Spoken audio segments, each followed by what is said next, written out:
لی، مگر وہ پہلی شاٹ میں ہی اڑتی ہوئی نکڑ والے اس مکان میں چلی گئی۔ اب ہمارے لیے کھیلنا ممکن نہیں رہا تھا کیونکہ وہ مکان ہمیشہ خالی رہتا تھا۔ اس کا مالک بے در پہ نقصانات اٹھانے کے بعد اسے چھوڑ کر کسی اور علاقے میں چلا گیا تھا۔ اس مکان کو کرائے پر کئی بار اٹھایا مگر کوئی کرایہ دار اس میں زیادہ عرصہ نہیں ٹھہر سکا۔ اس بری شہرت کی بنا پر وہ کھلا ہی رہتا تھا اور خاصا کھنڈر لگنے لگا تھا۔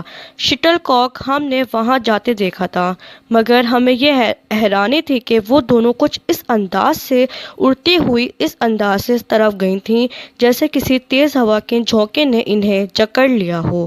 میرے ایک دوست نے کہا کہ نئی شٹل کاک کو ضائع نہ کریں، کیوں نہ وہاں جا کر ان دونوں کو لے آئیں۔ ہم تینوں اس کی بات سے متفق نہیں تھے کیونکہ رات کو اس گھر کی دیوار کود کر اندر جانا خلاف تہذیب